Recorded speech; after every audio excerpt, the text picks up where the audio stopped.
तो यहाँ हम बात करेंगे fitting of a straight line. अब देखते हैं, अभी तक तो हमने आपको थ्योरी बताया, डेफिनेशन ऑफ कर्व फिटिंग बताया, मेथड ऑफ लीस्ट स्क्वायर बताया। अब किसी स्ट्रेट लाइन की फिटिंग कैसे करोगे, कहाँ पे, डेटा पे, जो डेटा गिवन होगा उस डेटा की फिटिंग स्ट्रेट लाइन पे कैसे करोगे। किसी डेटा की स्ट्रेट लाइन पे फिटिंग करने का मतलब कि जो एरर दिखता है आपको, वो एरर क्या होगा, मिनिमम होगा। यहां आपको थोड़ा व्यू देंगे, उसके बाद आगे बढ़ेंगे।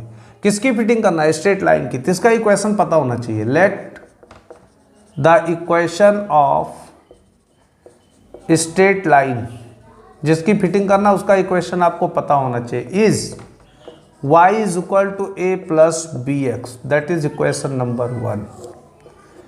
इसकी फिटिंग करना है कहाँ, गिवन डेटा पे, विच इज, वो डेटा लाओ, सामने लाओ वो डेटा जिस पे फिट करना है, which is fitted to the given, which is fitted to the given and data points. ये कहां पे फिट करना है इस स्ट्रेट लाइन को, गिवन एंड डेटा पॉइंट्स पे फिट करना है। गिवन एंड डेटा पॉइंट्स क्या है, डेटा हम कंसीडर कर लेंगे x i comma y i, where I varies from 1 to n। यहां कितने ऑब्जर्वेशंस हैं, आई का वेरिएशन 1 to n है, n ऑब्जर्वेशंस हैं। टोटल डेटा कितना है, n है। कौन कौन सा, आई की वैल्यू 1 करो x1 y1 मिल जाएगा, आई की वैल्यू 2 करो x2 y2 मिल जाएगा, आई की वैल्यू 3 करो x3 y3 मिलेगा, आई की वैल्यू n करो xn yn मिल जाएगा। यानी इस स्ट्रेट लाइन को इस डेटा पे फिट करना है, या इस डेटा को इस स्ट्रेट लाइन पे फिट करना है। फिट करने का मतलब ये हुआ कि वो जो एरर की मैं बात कर रहा था अभी कर में, वो क्या होना चाहिए इस डेटा के लिए, वो एरर मिनिमम कब होगा, इस डेटा के लिए वो एरर मिनिमम कब होगा। वो एरर डिपेंड करता है इस कांस्टेंट पे। ये कांस्टेंट वेरिएबल तो फिक्स है, ये वेरिएबल है, इसको तो हम आएगा इक्वेशन में, इसमें तो हम छेड़खानी कर नहीं सकते। हम इस डेटा के लिए किसको छेड़छाड़ किसमें कर सकते हैं, कांस्टेंट को। इसकी वैल्यू कुछ भी हो सकती है तो इसको हम छेड़छाड़ कर सकते हैं। यानी इस स्ट्रेट लाइन के इक्वेशन में वो जो एरर मिनिमम होगा, किसके लिए मिनिमम होगा, ए और बी के लिए केवल मिनिमम हो सकता है। तो आप देख सकते हो कि हम फिटिंग कैसे करेंगे। मैं आपको प्रोसीजर बता रहा हूं। सबसे पहले तो फिटिंग करने के लिए इस ए बी की वैल्यू निकालना होगा। ए और बी की इस डेटा के लिए ए बी की किस वैल्यू के लिए वो एरर मिनिमम होगा, ए बी के जिस वैल्यू के लिए एरर मिनिमम होगा उस वैल्यू को बेस्ट फिट वैल्यू बोलते हैं इसकी। वो वैल्यू यहां रखेंगे, आंसर आ जाएगा। तो ए और बी की वैल्यू डेटा के, गिवन डेटा के हेल्प से कैसे निकालेंगे, इसके लिए हमें नॉर्मल इक्वेशन निकालना पड़ेगा। किसकी नॉर्मल इक्वेशन, इस स्ट्रेट लाइन की नॉर्मल इक्वेशन। इसके अंदर दो कांस्टेंट है, तो इस स्ट्रेट लाइन की दो नॉर्मल इक्वेशन हमको प्राप्त होगी। कब मिलेगी इसकी नॉर्मल इक्वेशन, जब del s upon del a zero करेंगे, पहली नॉर्मल इक्वेशन। जब del s upon del b zero करेंगे दूसरे कांस्टेंट के साथ, तो दूसरी नॉर्मल इक्वेशन मिल जाएगी। तो सारा प्रूफ आपको ऐसे लिखना है, आता है लिखने के लिए। ये पहली नॉर्मल इक्वेशन दे देगा, ये दूसरी नॉर्मल इक्वेशन देगा। इसको सिंप्लीफाई करोगे तो इसकी वैल्यू आती है summation y is equal to n a plus b summation x. इसको सिंप्लीफाई करोगे तो इसकी वैल्यू आती है summation x y is equal to a summation x plus b summation x square. इसको फर्स्ट नॉर्मल इक्वेशन बोलते हैं, इसको सेकेंड नॉर्मल इक्वेशन बोलते हैं। किसकी, इस स्ट्रेट लाइन की। इसी दोनों को जब सॉल्व करते हैं तो स्मॉल ए स्मॉल बी, ये जो कांस्टेंट है इनकी वैल्यू आ जाती है, इनकी वैल्यू उठा के यहाँ रख देते हैं, आंसर आ जाता है। तो पहले तो आपको ये देखना है कि ये नॉर्मल इक्वेशंस हम कैसे निकालेंगे, किसके लिए, इस स्ट्रेट लाइन। इस स्ट्रेट लाइन के लिए इस डेटा पे नॉर्मल इक्वेशन कैसे प्राप्त होगी। तो मैं आपको यहाँ पे पहले ये इसका डेरिवेशन बता रहा हूँ। एक दो डेरिवेशन यहाँ पे मैं करा रहा हूँ। डेरिवेशन कैसे करेंगे आपको ध्यान रखना है, सारा डेरिवेशन एक समान होगा। सब में जैसे मैं लिख रहा हूँ यही लैंग्वेज होगी, ऐसे ही आपको करना है। क्या करोगे, जैसे आपको स्ट्रेट लाइन की नॉर्मल इक्वेशन चाहिए तो पहले कंसीडर करोगे let the equation of a straight line is y is equal to a plus b x, that is equation number 1। क्या करना है, इसको फिट करना है कहाँ, गिवन डेटा पे, which is fitted to the given and data points x i y i where I varies from 1 to n। तो normal equation मिलता है कैपिटल एस से, और कैपिटल एस होता है summation e I square where I varies from 1 to n, और e i होता है वाई आई माइनस वाई आई डैश। तो वाई आई तो पता है, यहां दिया है ऑब्जर्व वैल्यू है, लेकिन ये नहीं पता वाई आई डैश क्या है। ये थ्योरेटिकल वैल्यू है वाई की, किस पे, इसी एक्स आई पे, इसी पे ऑब्जर्व वैल्यू ये है, इसी पे थ्योरेटिकल वैल्यू ये है। तो इसके बारे में नहीं जानते हैं तो पहले हम लिख लेंगे क्या है वाई आई डैश। तो यहां लिख सकते हैं let Y I dash be the theoretical value of y at x is equal to X I. अगर Y I dash x is equal to X I पे थ्योरेटिकल वैल्यू है तो एरर क्या होगा, then errors E I is equal to क्या होता है errors, observed value Y आई minus theoretical value Y आई dash. ये ई आई की वैल्यू आ गई वाई आई माइनस वाई आई डैश। ये तो पता है वाई आई यहां, लेकिन ये नहीं पता, इसको कहां से निकालेंगे। ये क्या है, थ्योरेटिकल वैल्यू जो लाइन पे वाई यहां पे डिपेंड, जो यहां पे एग्जिस्ट कर रहा है, इसी को वाई आई डैश बोलते हैं। जो पॉइंट यहां होता है इसको वाई आई बोलते हैं, और इन दोनों के बीच का ये जो डिफरेंस है ये इतना, इसको एरर ई आई बोलते हैं। तो ये जो डैश है ये किससे निकलता है, जिस स्ट्रेट लाइन की फिटिंग कर रहे हो उसके इक्वेशन से निकलता है।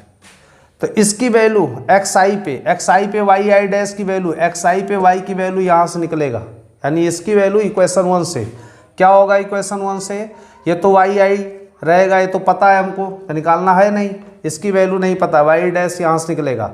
वाई की वैल्यू एक्स आई पे यहाँ से वाई की वैल्यू क्या कहलाती है, वाई आई डैश कहलाती है। इसकी वैल्यू यहाँ माइनस लगाओ, यहाँ ब्रैकेट के अंदर वाई आई डैश की वैल्यू यहाँ से क्या आ जाएगा, ए प्लस बी, किस पे निकाल रहे, एक्स आई पे, तो एक्स की जगह एक्स आई रखेंगे, बी एक्स आई, यानी फाइनली यहाँ से ई आई की वैल्यू क्या आई, y I minus, A bracket खोलो, ए माइनस बी एक्स आई आ गई। ये आ गई ई आई की वैल्यू। एरर्स एक्स आई पे, ये जनरल एरर्स है। कितने एरर आएंगे, आई वेरीज फ्रॉम 1 to n, तो n एरर आएंगे, E1, E2, E3, En। तो कैपिटल एस है क्या, नॉर्मल इक्वेशन निकालने के लिए हम कैपिटल एस चाहते हैं, तो यहां लिखेंगे now let capital S is equal to sum of E I square where I varies from 1 to n, this is equal to E I की वैल्यू यहां से रखो, sum of Y I minus A minus B x I whole square over I is equal to 1 to n। तो finally s की value क्या आ गई, ये आ गई, दैट इज, ये इक्वेशन 1 था, इसको मानो इक्वेशन 2, दैट इज इक्वेशन 2। इसको हम रफ करेंगे यहां पे, तो फाइनल हमको कैपिटल S मिल गया। अब कैपिटल S है क्या, कैपिटल एस हमारा एरर है। कैपिटल एस क्या है, सम ऑफ ऑल स्क्वायर एरर, जितने स्क्वायर एरर आए थे उसका सम है कैपिटल एस।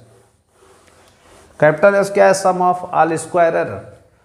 तो इस लाइन की फिटिंग डेटा पे बेस्ट कब होगी, बेस्ट फिटिंग डेटा की कब होगी, जब ये क्या होगा, मिनिमम होगा। तो ये मिनिमम कब होगा, यहां देख सकते हैं, यहां से फिर से देखो, यहां से मैं लिख रहा हूं, यहां से ये मिनिमम क्या कब होगा, नाउ या again S is minimum if, कब होगा मिनिमम, जब डेल एस का पार्शियल डेरिवेटिव इस एस के अंदर जितने कांस्टेंट हैं उन कांस्टेंट के रिस्पेक्ट में अगर इस एस का पार्शियल डेरिवेटिव 0 कर दिया जाए तो एस क्या हो जाएगा, मिनिमम हो जाएगा। तो now s is minimum if del s upon, इसके अंदर कितने कांस्टेंट हैं, एस के अंदर क्या है, एक ए है एक बी है। ये कहाँ से आया, इसी इक्वेशन यहीं से आया है, जितने कांस्टेंट यहाँ उतने कांस्टेंट यहाँ। यानी इस एस का अगर इसके अंदर कांस्टेंट ए और बी दो है, तो अगर del s upon del a zero कर दें और del s upon del b zero कर दें, तो ये दोनों अगर जीरो कर दिया तो ये क्या हो जाएगा, मिनिमम हो जाएगा। तो now by method of least square s is minimum if del s by del a is equal to zero and del s by del b is equal to zero.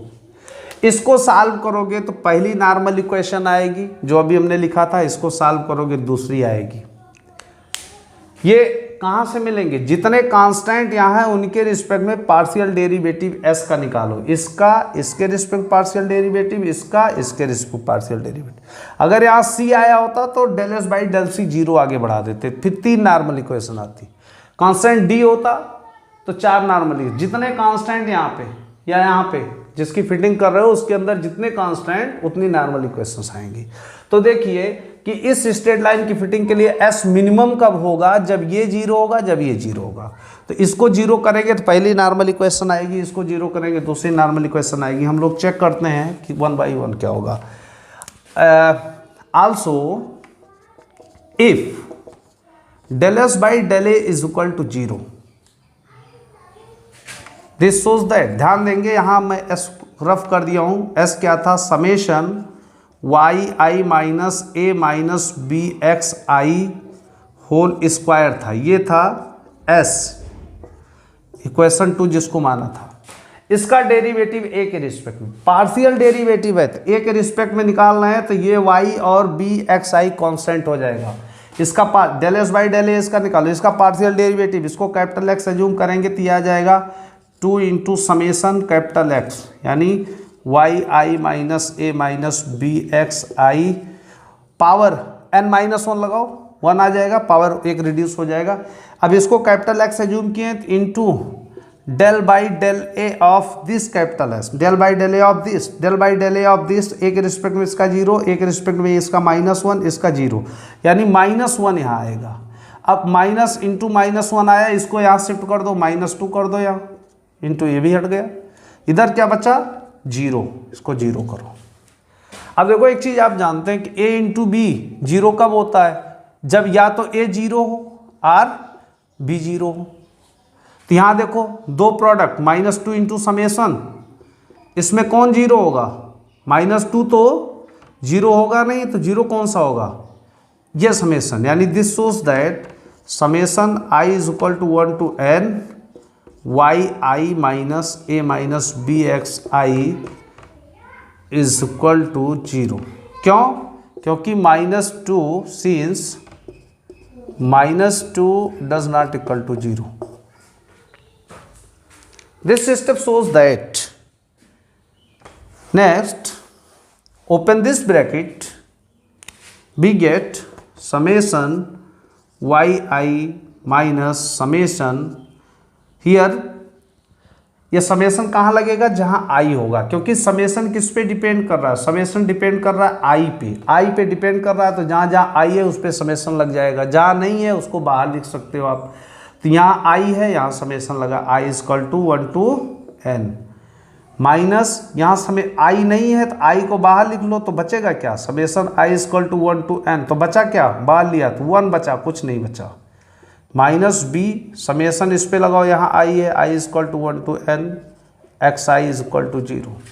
Summation 1 कितनी बार 1 का sum निकालना है, वो I varies from 1 to n, यानी इस summation 1 का मतलब हुआ 1 प्लस 1 प्लस 1 प्लस 1 कितने टाइम्स, n टाइम्स। तो इतने की वैल्यू क्या आएगी, इसकी वैल्यू आएगी n। तो इसको लिख सकते हो this is equal to summation y i is equal to 1 to n minus n a minus b summation x I is equal to 1 to n is equal to 0। Finally ये आ गया। अब देखो इसमें इक्वेशन लिखा जाता है, इक्वेशन लिखने का बेस्ट तरीका ये है, आप यहाँ देख रहे हो कि जो डिपेंडेंट वेरिएबल y क्या है, डिपेंडेंट है किस पे, x पे, x इंडिपेंडेंट है, यहाँ ये डिपेंडेंट है। तो जो डिपेंडेंट है उसको हम लोग लेफ्ट साइड रखते हैं, जो इंडिपेंडेंट वेरिएबल है राइट साइड रखते हैं। तो ये लिखने का तरीका होता है। तो इस इक्वेशन को भी लिख सकते हो, इसमें डिपेंडेंट कहाँ है, y जहाँ है वो डिपेंडेंट है, यानी इस टर्म को किधर रखना है, लेफ्ट रखना है, जिसमें y नहीं है इसको किधर रखना है, इन दोनों को उधर ले जाना है, इस फॉर्म में लिख सकते हैं। तो यानी इसको, इस इक्वेशन को हम लिख सकते हैं फाइनली, जब डेल एस बाई डेल ए हमने जीरो किया तो ये मिला, ये इक्वेशन को फाइनली हम लिख सकते हैं क्या, यहां लिख सकते हैं r, इसको लेफ्ट साइड रखना है, यहां से देखिए summation y i is equal to 1 to n, उधर ले जाओ n a, उधर ले जाओ plus b summation x i is equal to 1 to n। ये पहली नॉर्मल इक्वेशन, इसी को फर्स्ट नॉर्मल इक्वेशन बोलते हैं। आप अपनी सुविधा के लिए चाहे तो ये जो सफिक्स है ना, समेशन पे बार बार सफिक्स लिखना पड़ रहा है i is equal to 1 to n, इसको चाहे ड्रॉप कर दें। क्यों? क्योंकि इसका मतलब क्या है, समेशन y i का मतलब हुआ जितने y हैं सबका सम चाहिए हमको। समेशन x i का मतलब कि जितनी x की वैल्यू है सबका टोटल चाहिए, समेशन x i। चाहे तो सफिक्स को ड्रॉप कर सकते हैं। On dropping suffixes we can write this equation as following, sum of y is equal to n a plus b summation x, that is called first normal equation, that is equation number 1। ये था 2 equation माना था capital S equal to summation e i को, इसको 3 मान लो, that is equation 3। This is called first normal equation for this given straight line when del s by del a is equal to 0। तो जब हमने del s by del a को 0 किया तो इस स्ट्रेट लाइन की ये पहली नॉर्मल इक्वेशन हमको मिल गई, पहली नॉर्मल इक्वेशन। अब इसी तरह से del s by del b को 0 करो, इसको 0 करो, सिंप्लीफाई करो तो दूसरी नॉर्मल इक्वेशन मिल जाएगी। तो similarly if del s by del b is equal to 0, similarly यहां से लिख रहा हूं, similarly if del s upon del b is equal to 0, s क्या था भाई ध्यान दो, एस था इक्वेशन 2 अगर देखेंगे तो y i minus A minus B x I इसका स्क्वायर था s over i is equal to 1 to n, equation 2। तो अब क्या करना है, इसी s को इस b के रिस्पेक्ट में पार्शियल डिफरेंशिएट करना है। इस b के रिस्पेक्ट में पार्शियल डिफरेंशिएट करोगे तो ये कांस्टेंट है इसका 0, ये कांस्टेंट इसका 0, b के रिस्पेक्ट में पार्शियल डेरिवेटिव निकालो तो एक्स आई भी कांस्टेंट माना जाएगा। यानी पार्शियल डेरिवेटिव निकाल रहे हो जिस वेरिएबल के रिस्पेक्ट में, b के रिस्पेक्ट में निकालो तो a y x ये सारे के सारे कांस्टेंट होंगे। तो इसका डेरिवेटिव पार्शियल निकालो किसके रिस्पेक्ट में, b के, और 0 करो तो इसका डेरिवेटिव निकालोगे तो इसको कैपिटल X एज्यूम करोगे तो ये क्या आ जाएगा, इसका derivative 2 into summation i is equal to 1 to n y i minus A minus B x i power 1 into del by del b of this bracket, del by del b के respect में इसका 0, इसका 0, इसका b के respect minus x आई आएगा, minus को यहाँ हमने शिफ्ट किया और यहाँ पे एक्स आई को लगा दिया इजकल टू 0, ये 0 कर दिया। अब देखिए -2 तो 0 होगा नहीं तो क्या 0 होगा, ये अगर 0 नहीं तो यहाँ से यहाँ तक पूरा 0 हो जाएगा। यानी नेक्स्ट स्टेप देख सकते हैं समेशन, अब इसको 0 होगा, इसको अंदर भेजना है ब्रैकेट के अंदर, एक्स आई को ब्रैकेट के अंदर भेजा और समेशन ओपन नहीं किया, अभी अगले स्टेप में कर देंगे, x i y I minus a x i minus B x i square equal to 0 over i equal to 1 to n। इस s को रफ कर दे रहे हैं, अब इसकी जरूरत नहीं हमको। समेशन को ऑपरेट करो, समेशन किस पे जाएगा, जहां जहां i होगा, जिस टर्म पे i होगा वहां समेशन, खोलो ब्रैकेट, समेशन गया कहाँ, summation x i y I minus ए बाहर निकला क्योंकि समेशन लगेगा एक्स आई पे जहां i है, i is equal to 1 to n, i is equal to 1 to n minus b summation x i square i equal to 1 to n equal to 0। ध्यान दीजिए हमने अभी आपको बताया कि इस तरह से इक्वेशन लिखो, डिपेंडेंट लेफ्ट बाकी राइट। डिपेंडेंट कहाँ है, y किस में, ना इसमें ना इसमें, यहाँ है, इसको इधर रहने दो, इनको उधर ले जाओ, इनको उधर, तो ये माइनस का क्या बन जाएगा प्लस, इसको उधर ले गया ये बन गया प्लस, ये खत्म कहानी। ये जो आया इसी को सेकेंड नॉर्मल इक्वेशन बोलते हैं। That is called second normal equation of this straight line y is equal to a plus bx. On dropping suffixes, we get next step. On dropping suffixes, we can write this equation as following, that is summation xy is equal to a summation x plus b summation x square. That is final equation, and that is equation number 4. That is second normal equation. That is second normal equation for this straight line. तो अभी आपने देखा कि हमने इस straight line की दो normal equation drive किया है। एक कांस्टेंट ए के लिए पहली नॉर्मल इक्वेशन 3 मिली है, कांस्टेंट बी के लिए दूसरी नॉर्मल इक्वेशन 4 मिली है। यानी अगर कोई प्रॉब्लम आपको करना है, कोई डेटा दिया हो, किसी स्ट्रेट लाइन पे फिटिंग आपसे पूछा जा रहा है कि इस डेटा को किसी स्ट्रेट लाइन पे फिट कर दो भाई, तो फिट करने के लिए जिस स्ट्रेट लाइन की फिटिंग करना है, सपोज करो स्ट्रेट लाइन की फिटिंग करना है, इसकी फिटिंग करना है, तो इसकी दोनों नॉर्मल इक्वेशन, इसका इक्वेशन तो पता ही होना चाहिए आपको, इसकी नॉर्मल इक्वेशन भी पता होना चाहिए। जैसे मैं लिख रहा हूँ नॉर्मल इक्वेशंस आर, इसकी नॉर्मल इक्वेशंस क्या होगी, summation y is equal to n a plus b summation x, पहली नॉर्मल इक्वेशन हो गई। तो इसकी दूसरी normal equation summation x y is equal to a summation x plus b summation x square, ये मिल गई। तो किसी भी स्ट्रेट लाइन की फिटिंग करना है तो उसका इक्वेशन हमको याद रटा होना चाहिए, उसकी नॉर्मल इक्वेशन रटी होनी चाहिए। जैसे ये स्ट्रेट लाइन का इक्वेशन होता है, कितने कांस्टेंट, 2 हैं, तो इसकी दो नॉर्मल इक्वेशन, पहली कांस्टेंट ए के लिए ये आएगी, दूसरी कांस्टेंट ए के लिए ये नॉर्मल इक्वेशन आएगी।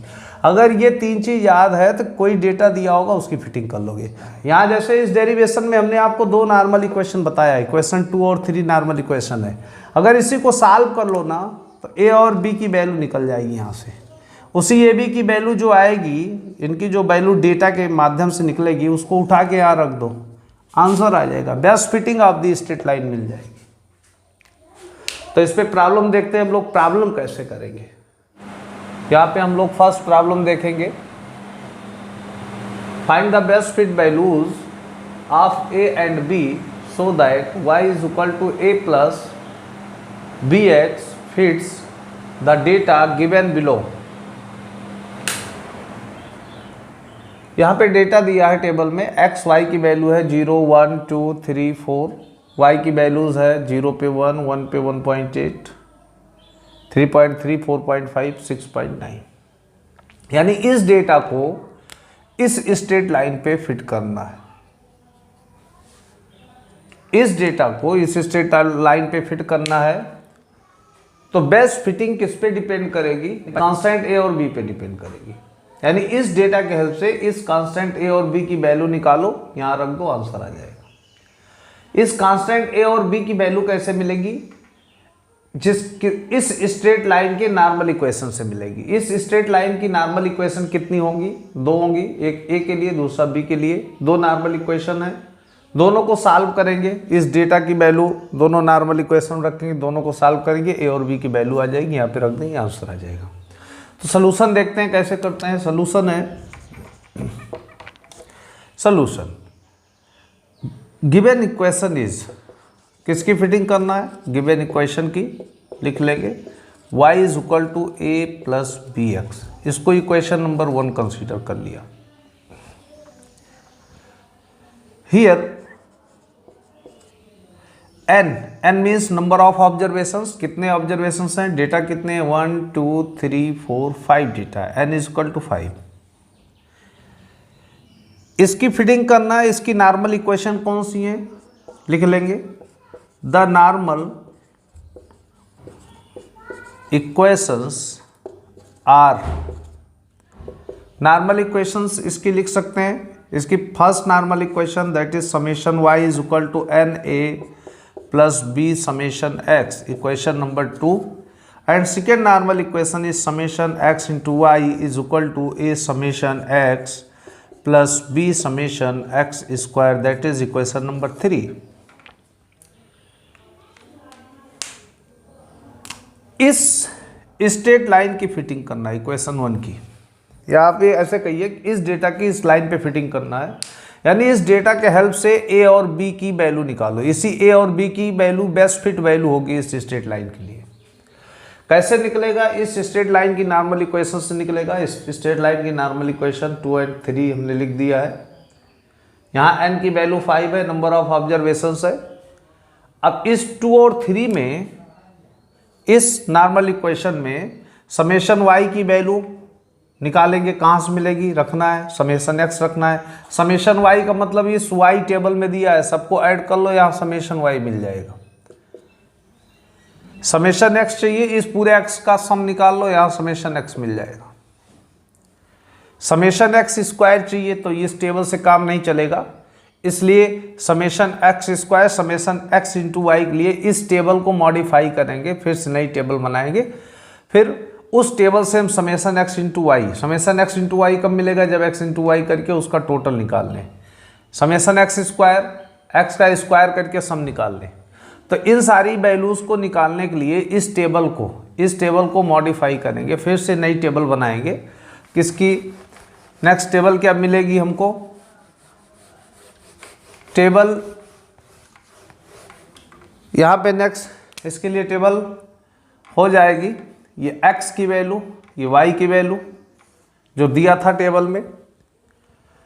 x की वैल्यू दे रखी थी 0, 1, 2, 3, 4।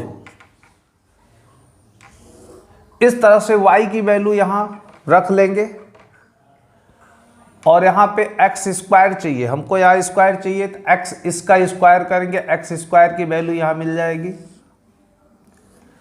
समेशन x इंटू वाई चाहिए, इस और इस कॉलम यानी x इंटू वाई कर लेंगे, यहाँ x इंटू वाई मिल जाएगी। बस इसके अलावा और कोई वैल्यू नहीं चाहिए। सम ऑफ x चाहिए तो इस x का टोटल यहाँ निकालोगे, सम ऑफ x मिल जाएगा।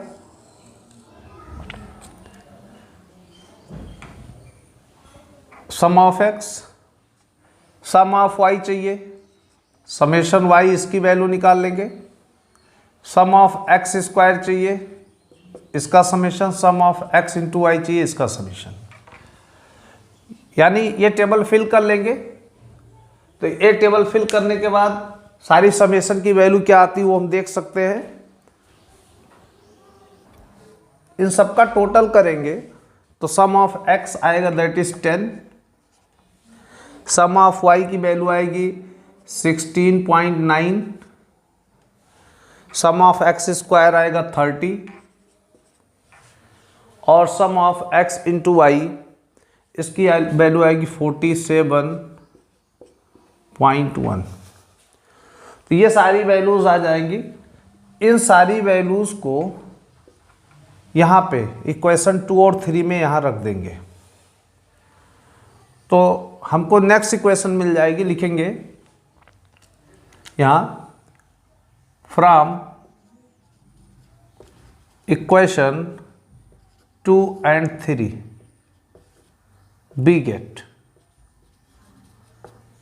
ये वैल्यूज रखेंगे। Summation y that is 16.9 is equal to n की वैल्यू है 5 है, प्लस b समेशन है, समेशन x की value 10, b equation number 4 and summation x into y 47.1 is equal to 10a plus summation x square 30 b equation number 5।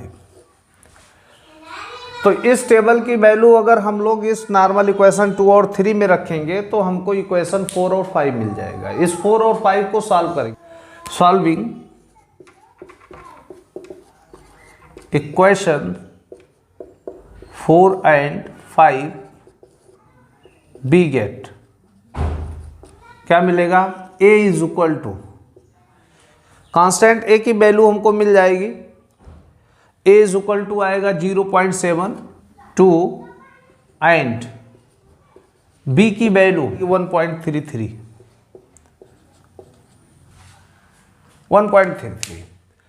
इसी को best fit value बोलते हैं, which is called best fit value. which is called best fit value of which is called best fit values of the given straight line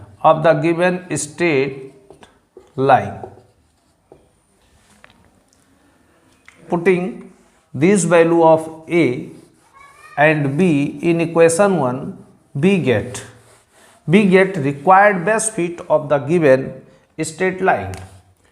Putting these value of a and b in equation 1, we get equation 1 में रखेंगे तो equation 1 था y is equal to a means 0.72 plus b means 1.33x. That is answer. यही हमारा answer हो जाएगा. Which is required best fit of the given straight line, which is required best fit of the given straight line. That is complete solution of the given problem.